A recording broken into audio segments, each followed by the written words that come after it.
Today I'm driving my buddy's 2021 C63 AMG in white. It's the coupe with the fastback lines, which I love way more than the sedan. I think this is the one to have if you're gonna get this car. It's a big GT car, close to 4,000 pounds, close to 500 horsepower. We're talking 470, just about there. So I'm excited to drive it. I've never really, driven a car like this before at the limit. We're probably not gonna hit the limit today, given the canyon road and the amount of corners that we have. But yeah, let's get into it. And drive, Sport Plus. All right. Manual mode. Traction slightly off. George, as promised, we will die if I turn it off completely. So we're not gonna do that. we're gonna take it easy for a sec while I learn the car.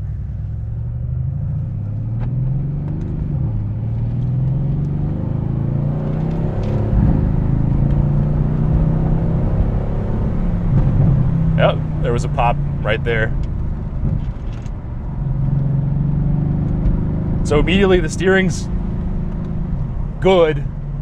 It's a little vague, a little numb, but I guess that makes sense. It's EPS, right? It's a heavy car. No surprises there.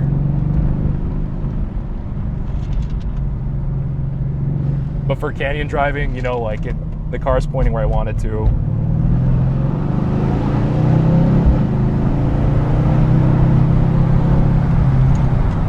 Even in these little, is it a deer? No, oh, yeah, shit, look at this deer. All right, wow. We got to be careful. Good reminder.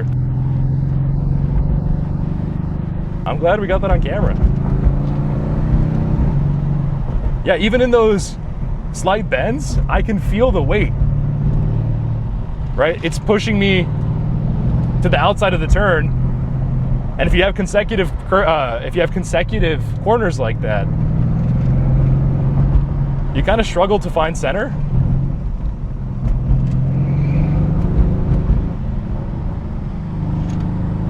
So George, you had an F80 M3 before this.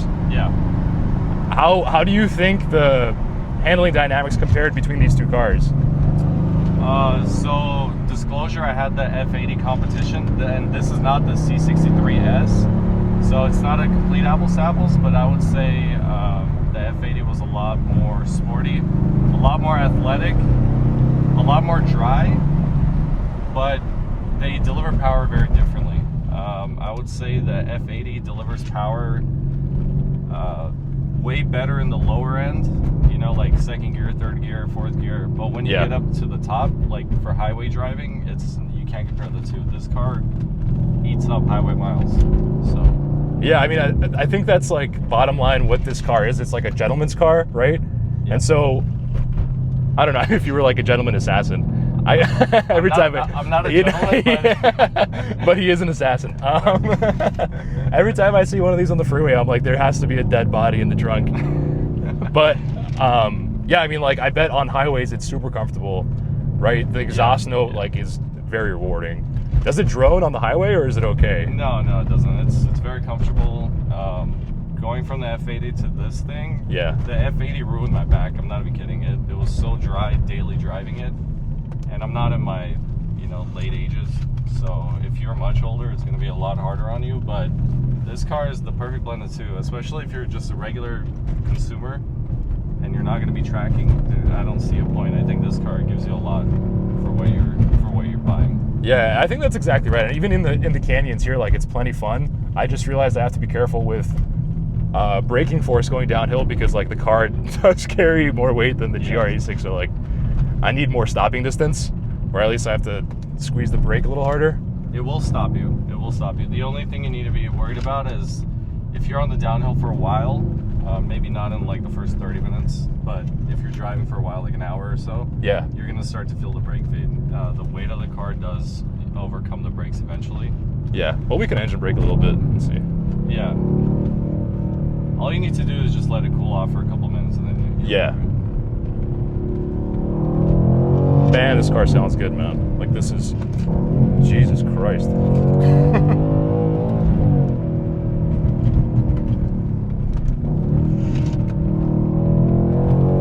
driving like a goon, but I'm not paying attention to weight balance at all, but we're going at safe speeds.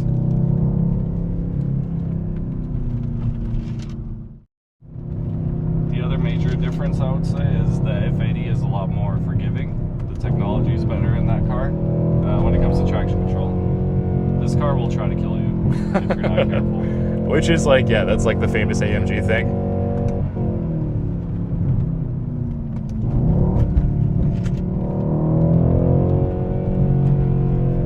Yeah, I find it a little harder to find my line. I don't know if that's because like the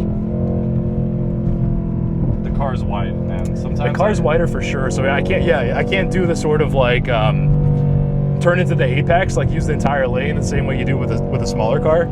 Yeah. You just are the lane, right?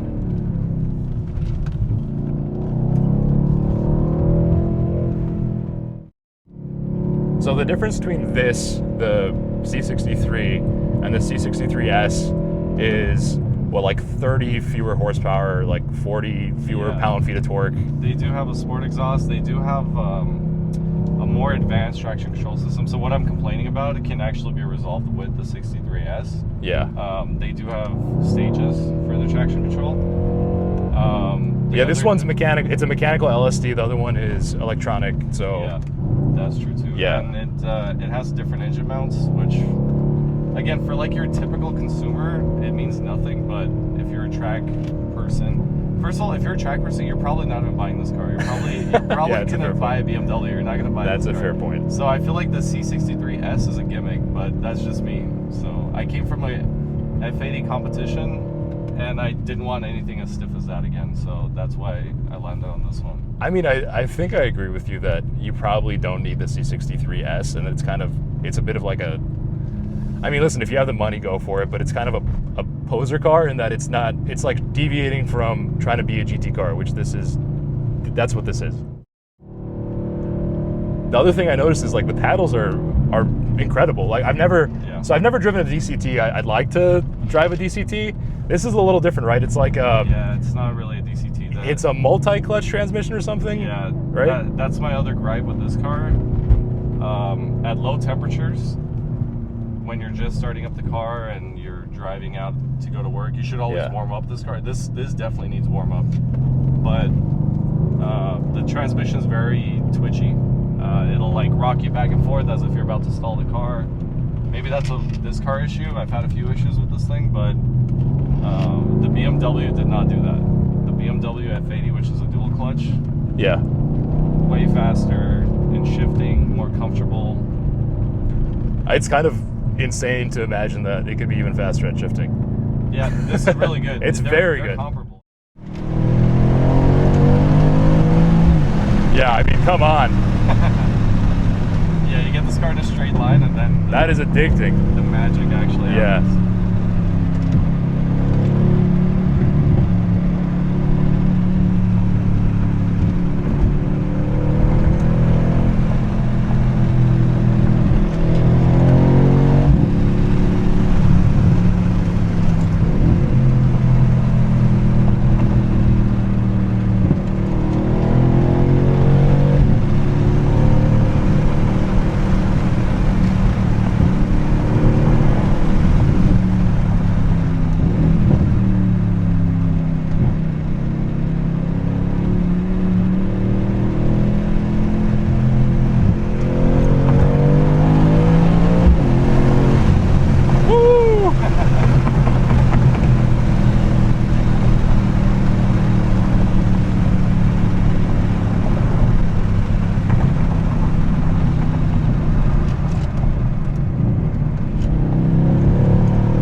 Okay, I think I got a little better with the car.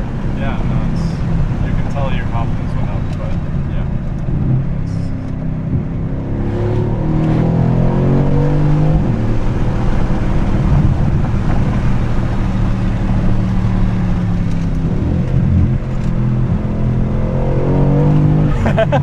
There it is. That's what I was there it is. About. That will actually kill you. Yeah, you get it at like 50 miles per hour, which is enough to, yeah, that's exactly right. That's enough to kill you.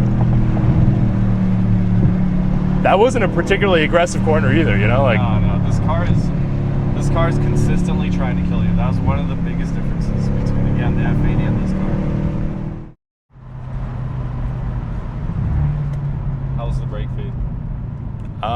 It's a little mushy, but not too bad. Not too bad. Yeah, I wasn't, you know. If we did that run again on the way down, it would have been mush. Yeah, I wasn't killing the brakes. I wasn't smashing them, so. Yeah.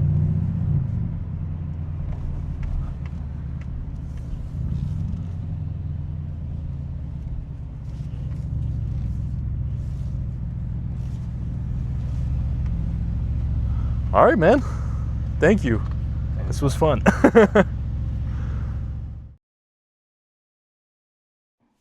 At its core, the W205 C63 is a comfortable highway crusher with a throaty V8. While you can have fun within the canyons, it's definitely not at home there. It's big and powerful, but it can't quite carry that power and weight in a way that inspires confidence in corners. You can feel the car's mechanical grip battling its mass mid-corner, ultimately losing out to its own inertia. Try to get the car to rotate and you either apply too little throttle and understeer, or you apply too much and you lose the rear. It behaves sort of like a gorilla on roller skates. While the car theoretically could be improved in the canyons, it would make zero sense to do so. As a GT car, its soft suspension, even in Sport Plus, is a feature, not a bug. In fact, having had some time away from the car, I realized that comparing it to the F80 M3 makes no sense at all.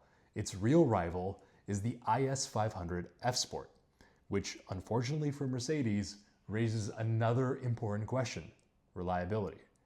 While the AMG V8 is obviously more special than Lexus's V8, reliability is a real Damocles sword hanging over this car.